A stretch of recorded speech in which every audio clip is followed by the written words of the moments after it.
ជំរាបសួរបងប្អូនទាំងអស់គ្នាវិលមកកាន់ជាមួយនឹង channel របស់ខ្ញុំបាទ Phanui Sharing Knowledge ថ្ងៃនេះខ្ញុំបាទសូមមកណែនាំអំពីការប្រើប្រាស់នៅ Canva និងរបៀបនៃការធ្វើ slide ជាដើមហើយនឹងការធ្វើវីដេអូក្នុង social media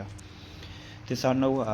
ជាការពិតណាស់បងប្អូនពិតជាបានដឹងហើយឥឡូវយើងចូលមកក្នុង Canva ទាំងអស់គ្នានេះគឺជាទម្រង់នៃការប្រើប្រាស់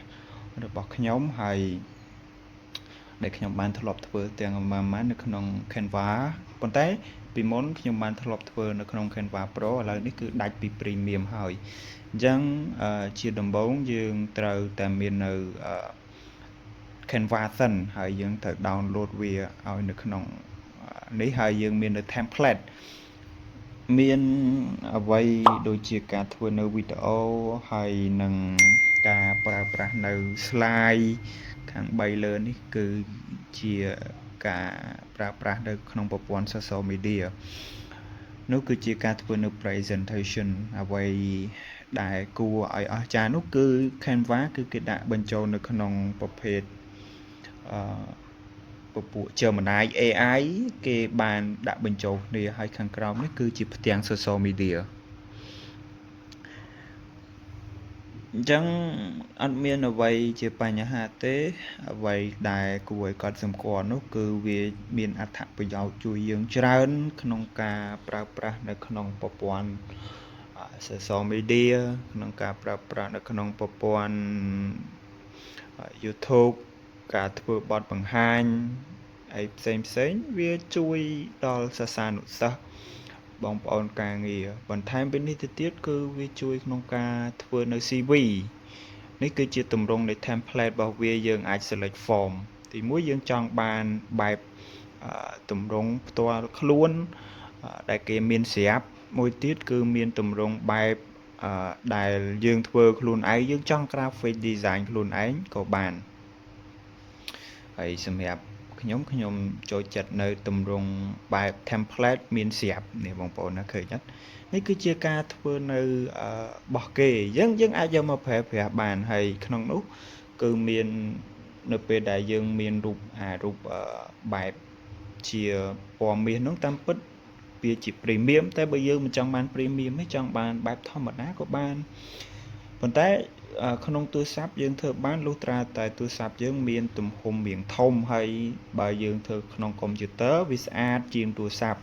វាជាជំនួយការរបស់ PowerPoint ប៉ុន្តែអ្វីដែលគួរឲ្យកត់សម្គាល់នោះវាស្អាតជាង PowerPoint ទៅទៀត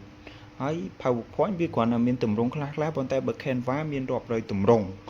អញ្ចឹងបើបងប្អូនស្រឡាញ់បែបជាអ្នកសិក្សាយើងអាចជ្រើសរើសយក1 2ហើយបើបងប្អូនស្រឡាញ់បែបទម្រង់ជាអ្នកធ្វើការយើងអាចជ្រើសរើសបានហើយវាមាន template គ្រប់សពបងប្អូនគ្រប់សពបែបយ៉ាងជាងឥឡូវដូចខ្ញុំចុចចូលកន្លែងទម្រង់ធ្វើបទបង្ហាញរបស់ Canva តែម្ដងនេះបងប្អូននេះគឺជាទម្រង់ហ្នឹងយើងអាចយកមក edit បានយើងគ្រាន់តែចុចទៅលើវាទៅវាអាច edit បានហើយនេះខ្ញុំអស់មកត្រួសដើម្បីឲ្យបងប្អូនបានមើលហើយក្នុងនោះយើងអាចមាននៅរូប animation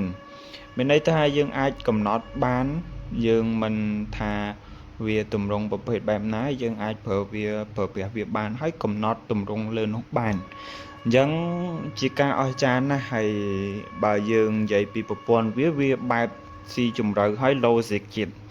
logic មានន័យថាវាអស្ចារ្យវាអាចជួយឲ្យយើងបើយើងខ្ជិលឲ្យ AI ក្នុង Canva នឹង generate បានតែបើយើងចង់បានអាទម្រង់នេះយើងយកមក edit ដាក់ភាសាខ្មែរបានដែរហើយភាសាខ្មែរនោះបើយើងយល់ល្អយើងប្រើពពួក premium គេហៅថាប្រភេទដែលយើងទិញរបស់គេមកយើង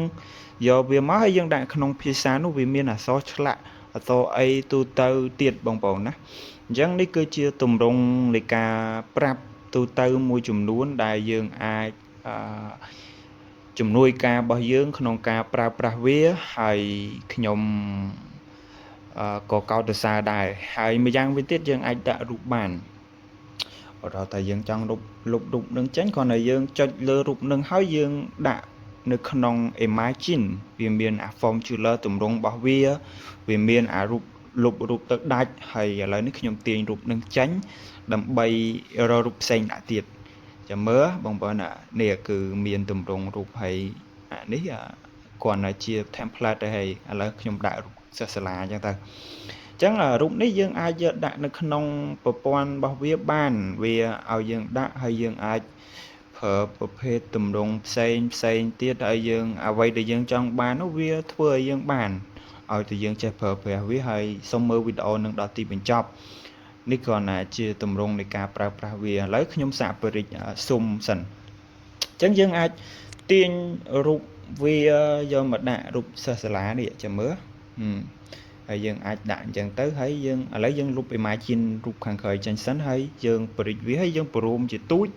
ដើម្បីងាយស្រួលក្នុងការប្រើប្រាស់វាទៀតហើយដូច្នោះហើយយើងអាចលុប background វាខាងក្រោយបន្តិចចិនដើម្បីកុំឲ្យវាមានពន្លឺខ្លាំងពេកខ្លាចយើងមើលអក្សរមិនឃើញចាអញ្ចឹងយើងអាចដាក់អញ្ចឹងបានហើយខ្ញុំនៅតែកោតសរសើរក្នុងការធ្វើ template របស់គេស្រាប់អត់អស់លុយសំបីតែ100ហើយមួយទៀតយើងបន្ថែមពីនេះទៅទៀតខ្ញុំនឹងបរៀនបងប្អូនឲ្យយល់អំពីការប្រើប្រាស់ Canva ហើយនិងអំពីរបៀប download នៅក្នុងប្រព័ន្ធ